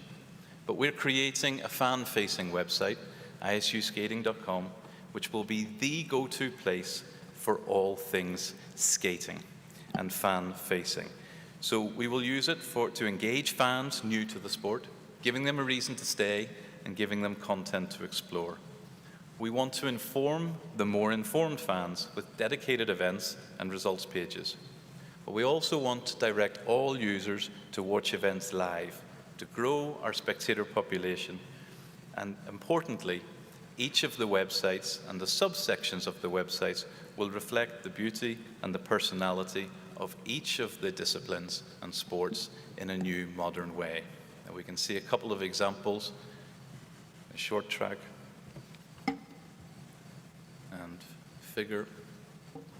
So again, similar, consistent design throughout all the pages, but with flexibility to reflect the personality of each of them. We will also redevelop the ISU app. The current app was launched 2 years ago, and it has been a very useful source of information. We want to take it further. The app should serve as the digital companion for fans. Whether you're sitting at home watching it, we can provide additional content on the app, or if you're in venue as well. It will help provide more data and insight into what our fans actually like, what they look at, what they explore, in order that we can better service them. So we want to encourage co-creation. We want to create this new media database, which will also enable skaters and members to access and share ISU assets. We can't do it alone. We've already spoken to many of you, and many of you are already working on your digital media and your databases. Pooling our resources will help our skaters and us build a comprehensive digital ecosystem. So from next season, we're delighted to announce that also skaters who find it currently very difficult to find content for themselves will actually be able to access a personalized library with their own content online. They can then use this for their own social media content and own purposes. So when it comes to the data, there's really 3 key areas. One, we need to collect the data. So we need to increase the number of entry points where fans are required to actually enter data and useful data for us to start their digital journey. 2, we need to aggregate and store it safely, obviously respecting any and all legal requirements with regards to this data. But most importantly, we need to use the data that we have. We individually, we are all sitting on a lot of data. Sometimes we don't even know what data we have at our fingertips in our organizations. But we're not using it effectively. And so we need to put it together, collate it, grow it, and then use it efficiently. One thing's clear when it comes to data, the more you have, the more useful it is. So together, we can be much more effective. Esports. Esports is a field which is attracting younger audiences across many sports. It's appealing to the youth. We've all seen swift success, for example, with regards to cycling. We believe e-skating games and esports can also help elevate and transform fan engagement and attract new audiences. We don't have the answers for this one yet. We think this is an area we need to explore, but if any of you have got leads into this or ideas, please seek me out. We do believe this is an area that we need to look at going forward. President. Thank you. So far, we have spoken about supportive initiatives. Now, let's focus on heart of it all, core, our sports. When we benchmark other international federations, we learn time and time that the biggest win comes from evolving and innovating the core product, the sports. So we want to innovate even all our sports. And Mr. Smith will start with our short-term plan, but let me assure you that we want to hear from you not only about the esports ideas, but your ideas how to evolve and innovate our sports in long term. So please. Thank you. So the first step is to create a sense of anticipation every year. I think we can all agree winter is a magical time. Collectively, we need to own it. When winter approaches each year, that means skating season is starting. And we need to build this narrative year on year. But part of this narrative is creating structure and building consistent storytelling across our fans. A lot of work has been done simplifying calendars, but there's still more that can be done. Consistency in the calendars, predictability of when fans can watch skating is key to helping them join our sport. So we want to leverage growth and development opportunities, obviously taking into account, first and foremost, the skaters' well-being and welfare, but then use that to create greater fan engagement. So we've looked at some initiatives for each of our different sports. So short track. Short track, many of you have heard, we're going to launch a new product next season called the Short Track World Tour. The Short Track to World Tour is an evolution of the current World Cup event series. We currently have the same skaters skating the same races in the same uniforms, and there's no differentiation between the World Cups and the World Championships in terms of the presentation. So we want to develop this dynamic set of events into one product called the Short Track World Tour. The Short Track World Tour will feature a new, bold, dynamic logo design. And here I'm happy to share with you the new logo. This will help us build impact and brand recognition when we use it in venue and on broadcast. Here we can see, again, it will be used consistently across each of our events in the series. We can also adapt it to recognize and promote our host cities and our host venues. We're also looking to create new, vibrant team identities to give the teams more character and create that differentiation between the season and the pinnacle of the season, which remains our World and our European Four Continents Championships. These brands will be exciting, memorable, and unique. So it's not only the competition that will be rebranded, but it will also be the teams in it. At this point, I'd like to thank our short track community and members for all their support and collaboration. It's not an easy task doing it on this scale in the timeline that we have. We understand it's ambitious, but we simply can't afford to have a dead season for next year commercially. These are not finished logos, so these are just work in progress. So please, anyone who sees their logo up there that hasn't approved it yet, we understand, we know this is just work in progress. But we will work with you, the members, to overcome any logistical issues that we have. With regards to the uniforms, we will be looking, and in general for the tour, we will be looking to source a new title sponsor. The Short Track World Tour gives us that compelling property to go to market with way beyond what World Cup Series allowed us to do. With regards to the uniforms, we have heard you and your concerns. We understand the tight timelines and also, in certain cases, the cost. So therefore, we're proposing 3 options for next season. 1, full brand of the uniform, and I'm excited to show you a couple of examples now. 2, adaptation of the current uniform through the use of heat transfers as you currently use to apply your sponsor brands. And 3, if neither of those are possible, we will exceptionally allow you to skate next year in your existing suit. But to be clear, this is not what we want. It's not good for the tour, it's not good for the brand, and it's not good for building the product as a whole. So we really want to limit this only where it's absolutely not possible to do it in any other way. When we are successful with this, it will grow the value of each and every member's spots on their suits that they have sold commercially. And just a reminder, each member will fully retain their existing rights. We will not sign with an exclusive uniform provider.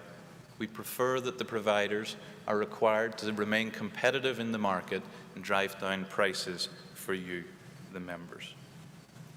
And now I'm delighted to share a sneak peek of first approved final suit. So the Belgian Ice Bears. And Cornet, if you could stand up. Cornet at the back. I'd like to thank Cornet and his team for the fantastic collaboration to get this across the line. We're delighted with it, and we look forward to witnessing many performances of the Ice Bears on the ice next season. I'm also delighted to unveil the French team, the French Roosters. Gwen, where are you? Gwen. Thank you to Gwen and her team again for the fantastic collaboration. And here we have the first printed suit of the Short Track World Tour, which hopefully doesn't fall over. So this, ladies and gentlemen, is the French Roosters that you'll be seeing on the ice next season.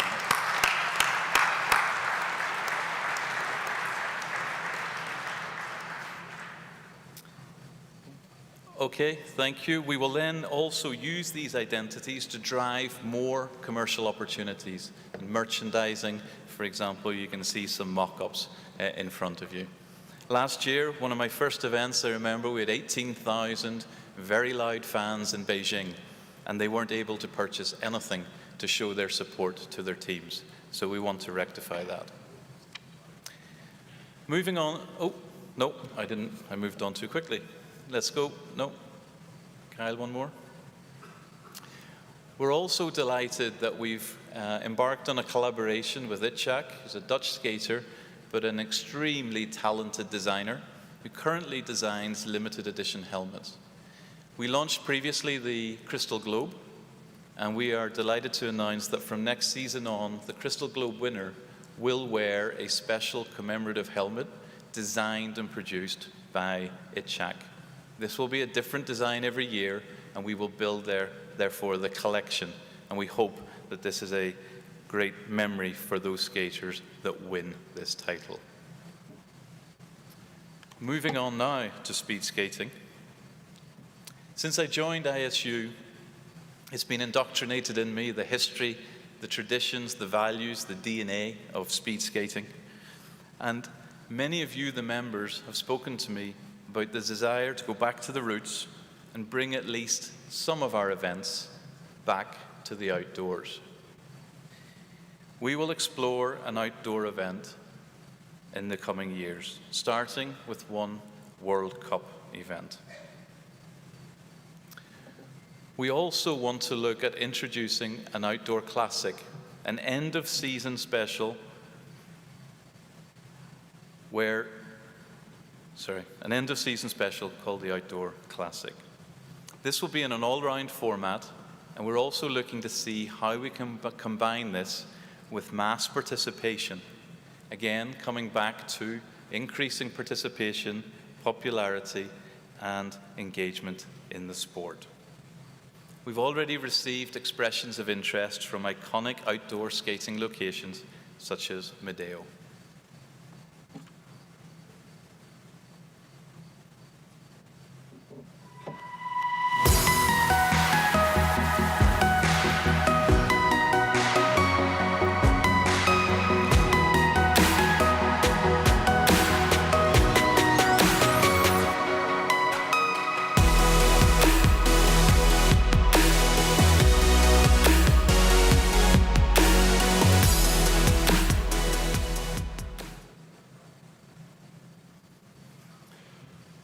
You saw there many Dutch skaters who go to Austria every year and skate on the Weitzensee. We want to combine the love of skating with destination travel. So we want to look at how we can do this and explore other key locations around the world.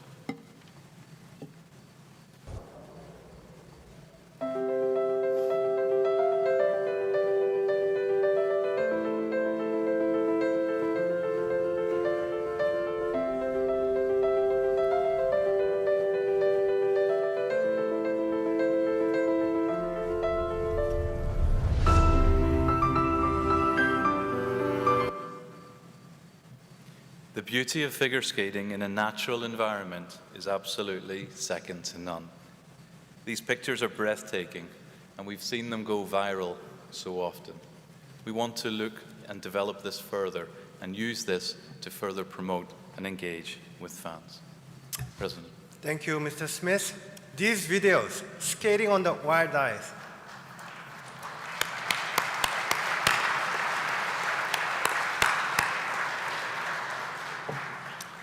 these videos, skating on the wild ice, so beautiful and inspiring.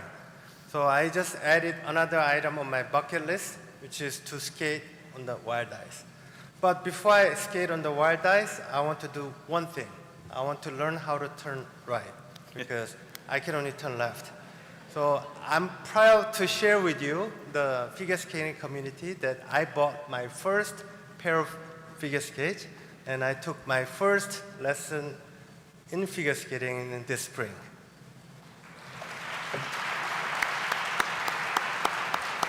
I see Evan Beige smiling. Figure skating is truly beautiful. It's the most beautiful and sophisticated sport you can imagine, which brings unique challenges when it comes to judging and scoring. Over the years, we made changes to enhance fairness and objectivity of figure skating, as we should have. But in the process, we lost something. Our sport has become too complicated, too difficult for average fans. Even recently retired skaters tell us that they cannot follow the current scoring or judging system. This is a big barrier for new fans. We spoke to many of you, and most of you said the same thing. We need to simplify and clarify our rules and decisions. We need to make figure skating easier to understand while respecting our rich tradition and heritage. We all recognize the need to improve the event format, competition structure, judging and scoring to make figure skating more accessible. But there are many different opinions on how to achieve this objective. We don't have a solution today, but we promise you that we work on it. We need to find a long-term solution for the good of the whole sport. Not about, is it good for me this season or next season, but in long term, with a long-term perspective, for the good of the whole sport. This will require open minds and long-term perspectives from everybody, everyone in this room. Meanwhile, we'll continue to look at cutting-edge technologies to support figure skating. As mentioned in the binary report, we are talking with tech companies about AI and computer vision. In fact, we are in discussion with the IOCs to explore joint solution. We'll continue to explore. We are also looking at other interesting technologies, including analytical tools to assist judges, and motion capture technologies to help skaters to train more effectively. At the same time, we want to create simple videos to explain our current rule and scoring system. These videos can be used online, in the venue, or TV, even the apps, to help fans to understand and follow our sports.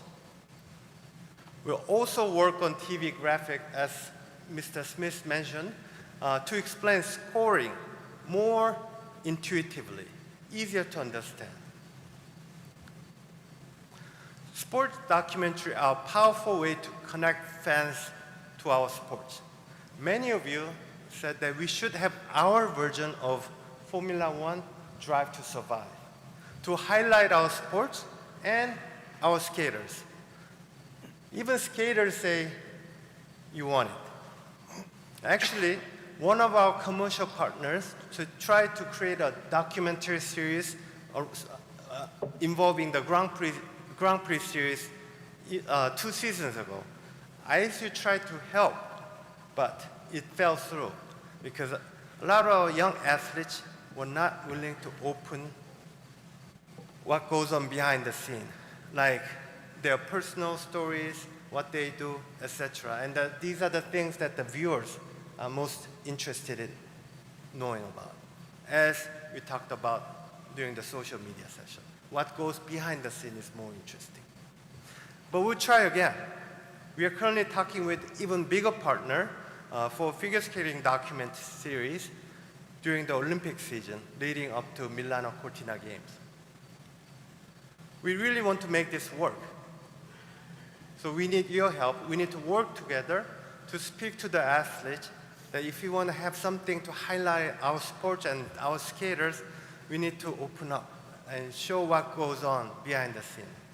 By the way, we're already working on an idea in creating a documentary for speed skating. We discussed many initiatives that require long-term commitment and investment. But the investment will not pay back immediately. So where do we get the money to invest? Fortunately, we have 260 million Swiss francs under our management, saved for the rainy day thanks to our predecessors. Until now, we've been very conservative with our investment, putting all our money in bond, 100%. This produced low returns, which was fine when we didn't have to make big investment in our sport. But we want to make big investment. To grow our sports, we need to invest. As I promised in Phuket, the council set up the wealth management working group to find a new strategy to earn more money. The working group defined an alternative strategy with a qualified advisory company, and the new approach will help us manage risk while diversifying our portfolio to generate higher income. The expected annual income in terms of the return would more than double from 2.8% to 6.3%. What does this mean? Our income this year is projected to be a little over 4 million Swiss francs this year. In 2 years' time, our projected income from investment would increase to about 10 million Swiss francs. The annual income from going forward is projected to grow even beyond 2026. This is one immediate action we can take to prepare ourselves for the future. We need to consider other ways to generate more income. More income for ISU, more income for you. Mr. Smith will walk through our plan. Thank you. We're currently undertaking a comprehensive review of our commercial strategy. We need to create more and more compelling opportunities for sponsors, partners, and broadcasters to come on board and work with us, with you, and with our skaters. We have long-standing partnerships in place, and these will continue to evolve. We have IMG that we work with on the sponsorship side, we have In Front on the media sales, and we have House of Sports on speed skating. Most of our contracts come up for renewal in the 2026-27. We're bringing new expertise now into the Secretariat in order to be ready with a review and evaluation of our commercial models in order to be ready for this next phase. Broadcasting is obviously of significant importance. The landscape is indeed changing.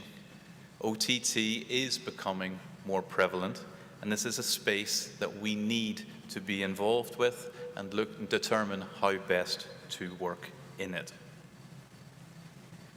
We want, on our sponsorship side, to be more flexible. We need a more tiered approach, where we, together with you, the members, when we come to an event, it's not one size fits all, but we actually create sponsorship layers and packages which are more adapted to the local situation and also what we need on the global side. What's clear is that this upcoming season is incredibly important. It will serve as the evidence that we are changing, that we are open, and we are opening our sport to new opportunities and new sponsorships. It is critical that we manage to achieve that this season, because that will be the evidence on which we go to market in order to sell the next Olympic cycle. So if we look at some specific cases, figure skating is perhaps the most unique sport in the world, combining athleticism, beautiful artistry, music, and costumes. We should and we are rightly proud of our rich heritage and traditions. However, name one other sport where the athletes are in full camera focus for the duration of their performance, and there is zero branding or company recognition on their costumes at all. I doubt you can. We don't give our figure skaters the chance, as all other sports do. As athletes, they do not have the opportunity to source their costumes for free or indeed source sponsorship from manufacturers of them. Here's an example. What does Michelle Kwan and Nathan have in common? The answer? Vera Wang, renowned designer, designed both their costumes. Why shouldn't we give you, the members and athletes, an opportunity to work with potential sponsors, fashion companies, who want exposure, they want to engage with our sport and or with our athletes? So we're proposing a rule change to enable you, the members and the skaters, to benefit from real estate on your costumes.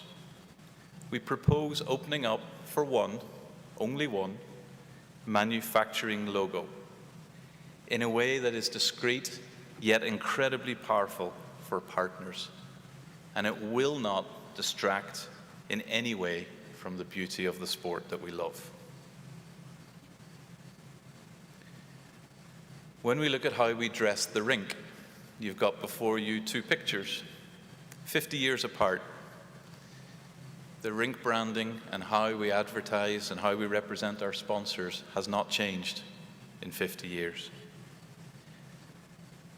We, as most other sports, we want to look into the feasibility of using digital LED signage, or indeed, in future cycles, virtual advertising, to further enhance the delivery of our sport and harness commercial opportunities.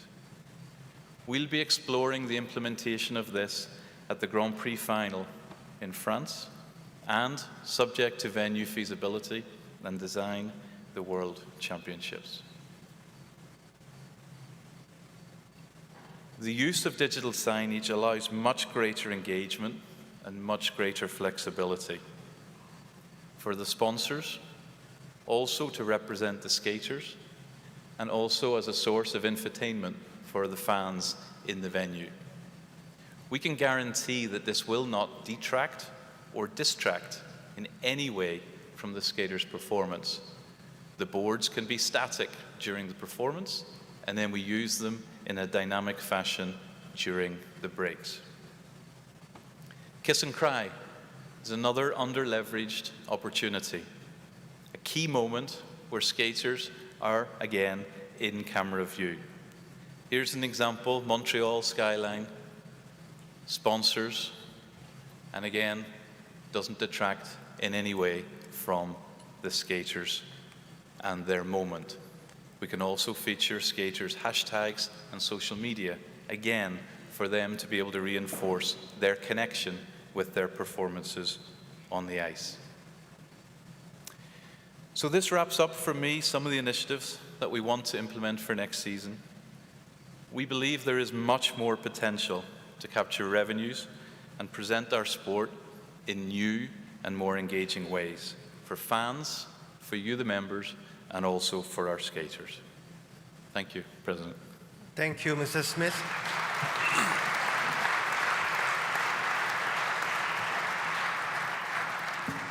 This concludes the first part of the forum, 5 priorities that we want to undertake for coming years. I want to just iterate the points that I made at the beginning of the forum. Our vision, ISU Vision 2030, is athlete first, member focused, fan centric. We spent a lot of the big chunk of the last part of this presentation about commercial, about revenue. We talked a lot about money. Why? Because we want to be able to invest in our sports. We want to provide higher price money for our deserving athletes. We want to provide more service to you, and we want to invite more fans to enjoy our sports. The council has been working together along the way to create this presentation. We went over this last Saturday, and then I assure you the council was very excited. By the way, I told you that we are taking member-focused approach, and the fact that we are so member-focused, the audio is optimized for the members, so it's very difficult for us to hear in the back. But that just reflects how member-focused we are. So let me ask you, the council first, are you excited about the vision? So council is excited, I'm super excited, and I hope you are as excited as we are. So during the lunch break, please take some time to reflect what we've been discussing this morning. We'll also be around to speak to you, answer any questions. Thank you.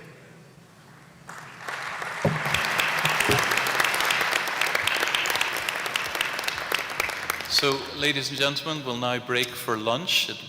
Today we have offered it to you. It'll be served in the Manor room, which is straight outside this room, straight in front of this room. And I'd ask you all to be back, that we start again at 1:30, please. 1:30. Thank you.